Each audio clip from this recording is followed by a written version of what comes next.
আশা করি আপনারা সকলে ভালো আছেন। আজকে আপনাদের সামনে আ আমি সরাসরি আবার আসলাম। আ বেসিক্যালি এটি ছোট্ট একটি বাগান। আমাদের বাসার পিছনে ছোট্ট একটি জায়গা। সেই জায়গাটিতে আ এই সামার টাইমে আমরা চেষ্টা করি কিছুটা ফল-টল মানে কিছুটা ফলমূল বা শাকসবজি ফলানোর। সত্যিকার অর্থে আপনারা আগের ভিডিও দেখেছেন যে এখানে বাংলাদেশে শাকসবজি ফলানো খুবই কষ্টকর। আমেরিকান শাকসবজি খুবই সহজে হয়। কিন্তু বাংলাদেশের শাকসবজি হওয়া এখানে খুবই কষ্টকর। আর আরেকটি জিনিস হচ্ছে এই প্যাকেরে স্পেশালি সকালবেলায় এই সময় আসলে এই যে আপনার পাখির কলকাকলি, আ তারপরে আপনার এই যে বেরি গাছ থেকে বেরি টপটপ করে পড়ছে, এই যে প্রাকৃতিক একটা বিষয়, এটা ব্যক্তিগতভাবে আমি খুবই এনজয় করি। যাই হোক, এটি আমার মূল আলোচ্য বিষয় নয়। আজকের যে আলোচ্য বিষয় নিয়ে আপনাদের সামনে আসছি সেটি হচ্ছে যে খেয়াল করে দেখুন, আমাদের ২ কোটি বাংলাদেশি যেটা বলা হচ্ছে বাংলাদেশের বাইরে আমরা অবস্থান করি, সেটা বাংলাদেশি পাসপোর্ট নিয়ে হোক অথবা আরেক দেশের নাগরিকত্ব নিয়েই হোক। এক হচ্ছে আপনার বাংলাদেশে আপনি যা কিছু পাঠাচ্ছেন সেগুলো ওয়ান ওয়ে, সেগুলো আপনি কখনো কোনো ফেরত পাচ্ছেন না। আবার অনেক প্রবাসী ভাইকে দেখবেন দীর্ঘত ৩০ বছর ৪০ বছর সৌদি আরবে বা মিডল ইস্টে বা জাপানে বন্ধ কোনো দেশ থেকে ব্যাক করে গিয়ে যে ভরসা সে তার স্ত্রীকে বা তার ভাইকে বা তার বোনকে বা ভাগনাকে হয়তো একটা সার্টেন অ্যামাউন্ট অফ পয়সা পাঠিয়েছিল, যে এই খাতে ইনভেস্ট করার জন্য, এই করার জন্য, সেই করার জন্য, বাড়ি করার জন্য, গাড়ি করার জন্য, ফসল করার জন্য, খামার করার জন্য, সয় সম্পত্তি যা করার জন্য। আমরা কি সামাজিক যোগাযোগ মাধ্যম খুলে দেখতে পাচ্ছি না যে মেজরিটি কেসেস তারা বাংলাদেশে গিয়ে দেখতেছে তাদের কিছুই নাই, এবং এমনকি এয়ারপোর্টে পর্যন্ত তাদেরকে রিসিভ করতে আসে নাই। যে ভাগিনাকে বা যে বোনকে বা যে মাকে, যে বাবাকে বা বিশ্বাস করে যে স্ত্রীকে, যে কিনা এত বছর ধরে হয়তো অর্থ পাঠিয়েছে, দেশে আসে নাই। দেশে আসার পরে দেখছি ইনফ্যাক্ট তাকে কেউই এয়ারপোর্টে রিসিভ করতে আসে নাই। এবং অনেক ক্ষেত্রে দেখা গেছে অনেকে হয়তো এয়ারপোর্টে নামার পরেই হয়তো সে জানতে পারছে তার বাস্তবতা কোথায়। তার স্ত্রী হয়তো নাই। এত বছর ধরে তার স্ত্রী এখনও তার কাছ থেকে পয়সা খেয়ে আসছে। কিন্তু অনেক বছর আগে সে ভেগে আরেকজনের কাছে কাগজে কলমে চলে গিয়েছে হয়তো। থিংস লাইক দোজ অনেক কিছুই কিন্তু হয় এই প্রবাসীদের জীবনে। কিন্তু প্রবাসীদের কষ্ট একমাত্র প্রবাসী বুঝতে পারে। এটি হচ্ছে ফ্যাক্ট। আর এখান থেকে বাঁচার জন্য আমি 1 সেকেন্ড আমি আগেই একটি শর্টসে বা ভিডিওতে বলেছি যে আপনার টোটাল ইনকামে ৩ ভাগ করবেন, সেই শর্টসটা ভিডিওটা আপনি দেখে নেবেন। আর আজকে যেটা আমি আপনাদের সামনে বলতে এসেছি সেটি হচ্ছে আমরা আইনগতভাবে যারা দেশের বাইরে থাকি, তারা আইনগতভাবে যারা কিনা বাংলাদেশ সরকারের আইন অনুযায়ী আমাদের যে সম্পত্তিগুলো ইনহেরিট করি, বাবা বা মায়ের দিক থেকে যে সম্পত্তিগুলো পৈতৃক সূত্রে পাওয়ার কথা, সেগুলো কি আমরা ভোগ করতে পারি? আমাদের ২ কোটি বাংলাদেশি যারা বাইরে থাকি, তার আমি ব্যক্তিগতভাবে বিশ্বাস করি 99% না হলেও 95%, না হলে 90% বা আপনারাই বলুন কত পার্সেন্ট রয়েছে, যারা কিন্তু সত্যিকার অর্থে এই পৈতৃক সূত্রে পাওয়া সম্পত্তি আমরা ভোগ করতে পারি না। এবং ভোগ করতে না পারার মূল কারণ হচ্ছে, আপনি যদি বাংলাদেশে গিয়ে সেটা ভোগ করার চেষ্টাও করেন, আপনাকে চারিদিক থেকে এমন প্রেশার ক্রিয়েট করা হবে যেটা আপনি চিন্তাই করতে পারবেন না। আপনি ভোগ করা তো দূরের কথা, আপনার যদি কোনো সম্ভাবনা থাকে বা সুযোগ থাকে, আপনি আবার যে দেশ থেকে এসছেন সেই বিদেশে হয়তো ব্যাক করার চেষ্টা করবেন বা করে চলে যাবেন। এটা অনেক ক্ষেত্রে হয়। আবার অনেক ক্ষেত্রে দেখা গেল যে আপনি ভোগ করার জন্যই বাংলাদেশে চলে গিয়েছেন একবারে, কারণ বাইরে যেহেতু আপনার কাগজ বা ওই দেশ আপনাকে সার্টেনলি থাকতে দিচ্ছে না, একটা সময় তো চলে যাচ্ছেন বাংলাদেশে। যাওয়ার পরে গিয়েও দেখবেন সেখানে যে আপনার সেই সয় সম্পত্তি ভোগ করতে গেলে কত রকমের বাধা বিপত্তি আপনি চিন্তাই করতে পারবেন না। তাহলে এক হচ্ছে আপনি বাংলাদেশে গিয়ে আপনি ভোগ করার চেষ্টা করবেন, আপনাকে একদম লেবুর বিচির মতো চিপে বের করা হবে যে আপনি বাংলাদেশ থেকে আবার বের হন, অথবা আপনি নিজেই সেখান থেকে বের হয়ে যাবেন। আরেক হচ্ছে আপনি ভোগ করতে যাবেন, সেখানে আপনাকে চারিদিক থেকে এমন একটি পরিস্থিতি সৃষ্টি করা হবে যে পরিস্থিতির ফলে আপনার হয়তো বা পানির দামে, জলের দামে সেই সম্পত্তিগুলো আপনারাই নিজের ভাই ব্রাদার আত্মীয়স্বজনের কাছে বিক্রি করে দিতে বাধ্য হবেন। অথবা ওয়ার্স্ট কেস সিনারিও আপনি দেখবেন খেয়াল করে যে আপনার সম্পত্তি সম্পূর্ণ দখল করে তারা তাদের মতো করে সয় সম্পত্তি গড়ে তুলেছে, বিল্ডিং করে ফেলেছে। দিন শেষে আবার তারাই বলছে তোমার ভাগ পেতে গেলে তুমি কোর্টে যাও, মাননীয় আদালতের শরণাপন্ন হও। এরকম বহুত সিনারিও রয়েছে। এমনকি আমাদের এই বিষয়গুলোকে হেল্প করার জন্য সম্ভবত প্রতিটি জেলা ডিসি অফিসে একটি করে সেলও করা হয়েছে, আমি যদি ভুল না করি। সেটি যে সরকারের আমলেই হোক না কেন, মনে হয় করা হয়েছে, আমি যদি ভুল না করি। সরকার যে চেষ্টা করছে না তা না, কিন্তু দেখুন সরকার তো সরকারের আইন প্রণেতা হিসাবে চেষ্টা করে যাচ্ছে। আমাদের সামাজিক যে অবক্ষয়, মানুষ হিসাবে, পরিবার হিসেবে, পরিবার জন হিসেবে আমাদের কি কোনো গুরুদায়িত্ব নেই? আমাদেরকে এটি দায়িত্বের মধ্যে পড়ে না যে এই মানুষটা দেশের বাইরে থাকে, এই ছেলেটা বা এই মেয়েটা এই দেশের বাইরে থাকে, আমাদের তো উচিত তার হকটা তার সবার আগে আদায় করে দেওয়া। আবার ওয়ান্স এগেইন হকের প্রসঙ্গে যখন আসছেন, আমাদের দেশ তো মসজিদের শহর বলা হয়, তার কি যেমন মসজিদের শহর ইস্তাম্বুল, ঢাকা তো মসজিদের শহর বলা হয়। তাহলে আমাদের দেশের তো ধর্মীয় অনুভূতির কোনো অভাব নেই, সে যে ধর্মের অনুসারী আপনি হন না কেন।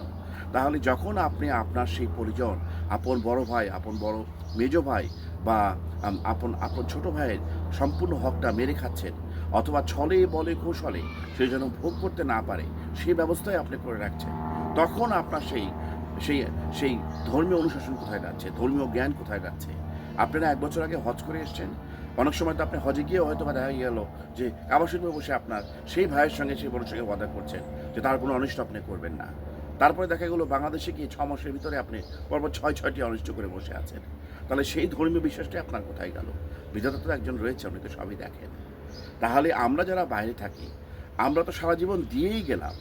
তারপরে আমরা বাংলাদেশে গিয়েও আমরা আমাদের পৈতৃক সম্পত্তি যদি আইনগতভাবে পাই, ২ দেশের আইন মেনেই, আপনি যে দেশ থেকে যাচ্ছেন এবং যে দেশে আপনি জন্মগ্রহণ করেছেন, কথার কথা সেই হিসাবে কথাটি বলছি। সেই পৈতৃক সূত্রে পাওয়া সম্পত্তিটা কি আপনি আরামে ভোগ করতে পারবেন না? এটা তো হিসাবে আপনার পরিবারবর্গেরই তো সুন্দরভাবে আপনাকে এটা আপনার হাতে তুলে দেওয়ার কথা, যে তুই বিক্রি করবি, করলে আমরা কিনবো, অথবা কোথায় কী করবি, অথবা তোর জিনিস তুই বুঝা নেই, কারণ আমরাও উপরওয়ালার কাছে ক্লিয়ার থাকতে চাই। এরকম কয়জনের ক্ষেত্রে হয় আপনারা বলতে পারবেন? বিষয়টা শুনে কিন্তু মনে হচ্ছে স্বপ্নে পাওয়া।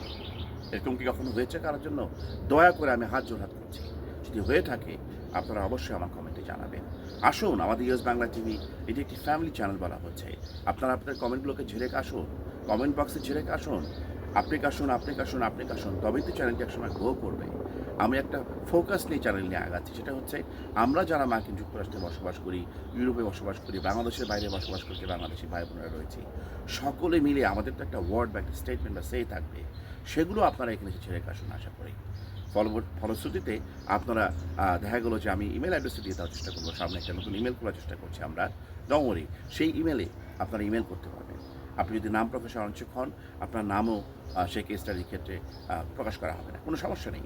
বাট আমরা একে অপরকে জানি যে আমরা কী প্রবলেম এইসব ক্ষেত্রে ফেস করছি, যারা কিনা জান দিয়ে আমরা মাতৃভূমি তো আফটার অল তো সেই দেশ থেকে জন্মগ্রহণ সূত্রে আমরা এসেছি। তারপরে আমরা যার যার মতো বিভিন্ন দেশের শপথ গ্রহণ করে সে দেশকে ভালোবেসে নাগরিকত্ব তো আমরা নিয়েছি, তাই না? শপথ গ্রহণ করেই তো এই দেশেও নাগরিকত্ব আমরা নিয়েছি। অফকোর্স যে কোনো ইন্টারেস্টের ক্ষেত্রে আপনি যদি আমাকে বলেন একজন বাংলাদেশি আমেরিকান হিসেবে আমার আমেরিকার ইন্টারেস্টটা আমি আগে দেখব। এই শপথটা নিয়ে আমাদেরকে নাগরিকত্ব নিতে হয়েছে, এবং কথাটি আমি মন থেকে বলছি। আশা করি আপনারাও যারা বাংলাদেশি আমেরিকান সেই মতে বিশ্বাস করেন, এবং আমেরিকান ফ্ল্যাগ এবং যখন জাতীয় সঙ্গীত করা হয়, পরিবেশন করা হয়, আমরা এখানে হাত দিই, রাইট? বুকে হাত দিই, it's hour trust. But at the same time ওই যে বলা হয় না যে আমরা তো ন্যাচুরালাইজ হিসাবে, অর্থাৎ কথার অর্থ হচ্ছে আমরা কোনো দেশে জন্মগ্রহণ করেছি, সেটা আমাদের ক্ষেত্রে ধরেন বাংলাদেশ, কারো ক্ষেত্রে ভারত, কারো ক্ষেত্রে পাকিস্তান। এমনকি আমার ইন্ডিয়ান কলিগ, পাকিস্তানি কলিগ বা ফ্রেন্ডস যারা রয়েছে তারাও সেম কথাই বলে, নিজ নিজ দেশে তাদের সয় সম্পত্তি তারা ভোগ করতে পারে না। এবং লাস্ট বাট নট লিস্ট যে কথাটা আমি বলতে চাচ্ছি সেটি হচ্ছে 99.99% ক্ষেত্রে যারা এই সম্পত্তিগুলো আপনার ভোগ করছে বা আপনাকে করতে দিচ্ছে না, তারা কেউই আপনার বাসা থেকে সে বাংলাদেশের পৈতৃক সম্পত্তির ১০০ গজ দূরের মানুষ না, এমনকি ২০০ গজ ৩০০ গজ দূরের মানুষও না। তারা আপনার আপন ভাই, তারা আপনার আপন বোন, আপন ভাগনা, আপনার ভাইয়ের ছেলে, সবাই আপন, রক্তের আপন, যাদেরকে আপনি আঙুল তুলে কিছু বলার আগে আপনাকে ১০০ বার চিন্তা করতে হবে। এবং তারাও আপনার কাছে এমন অনুনয় বিনয় করবে, হয় অনুনয় বিনয় অথবা যেটাকে বলা হয় ইজি ওয়ে অথবা হাইওয়ে, অথবা আপনাকে হাইওয়েতে নিয়ে সরাসরি বলে দেবে আমরা তোমাকে দিব না, তুমি যা পারার করে নাও। তাহলে এই যদি বাস্তবতা হয়, তাহলে আপনি বলুন ৩০ বছর আগে যারা বিদেশে এসছেন বা যারা নতুন আসছেন, আপনারা যদি বুঝতেই পারেন যে বাংলাদেশের এই জিনিসটাই হতে যাচ্ছে আলটিমেটলি, তাহলে আমাদেরকে এই দ্বিতীয়বার ভেবে দেখতে হবে না যে বাংলাদেশে আমরা যে পয়সাটা পাঠাই, এই যে প্রবাসী ভাই বোনদের কথা আমি বলছি, ম্যাক্সিমাম পয়সা তো বাংলাদেশের মিডল ইস্ট থেকেই যায়, তাদের কথাই বলছি।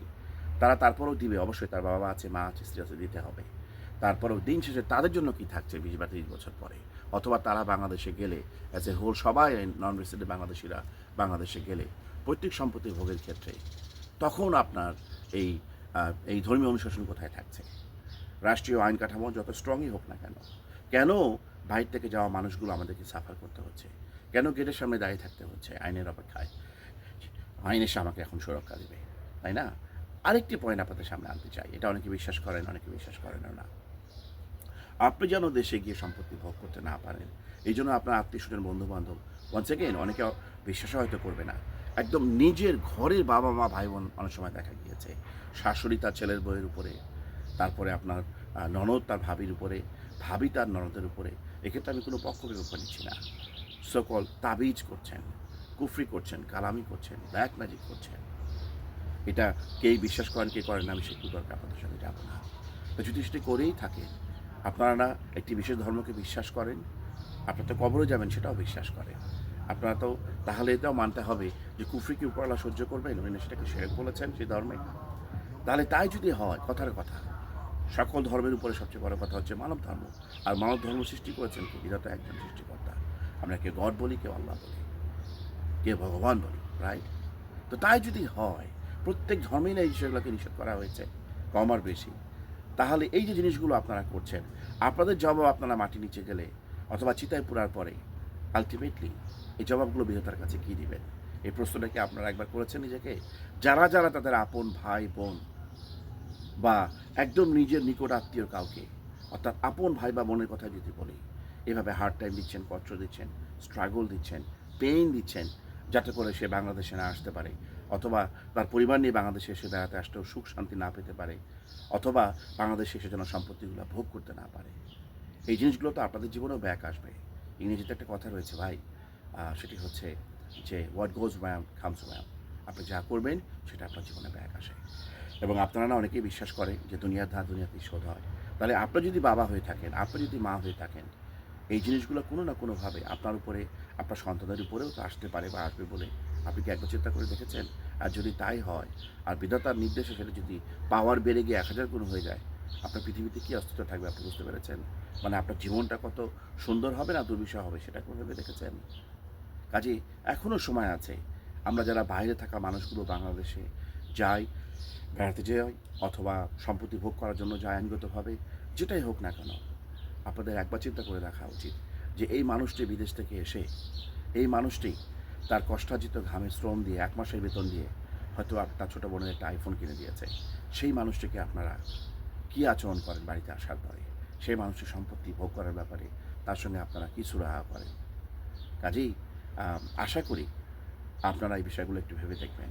কারণ মনে রাখবেন, আপনারা তো দেশে বসে মজা নিচ্ছেন, কিন্তু যখন জিনিসগুলো আপনাদের জীবনে আসা শুরু হবে, তখন কিন্তু আপনাদের মজা আর থাকবে না সম্ভবত। সকলে ভালো থাকবেন, কমেন্টে জানাবেন। আবার দেখা হবে কোনো একটি বিষয় নিয়ে।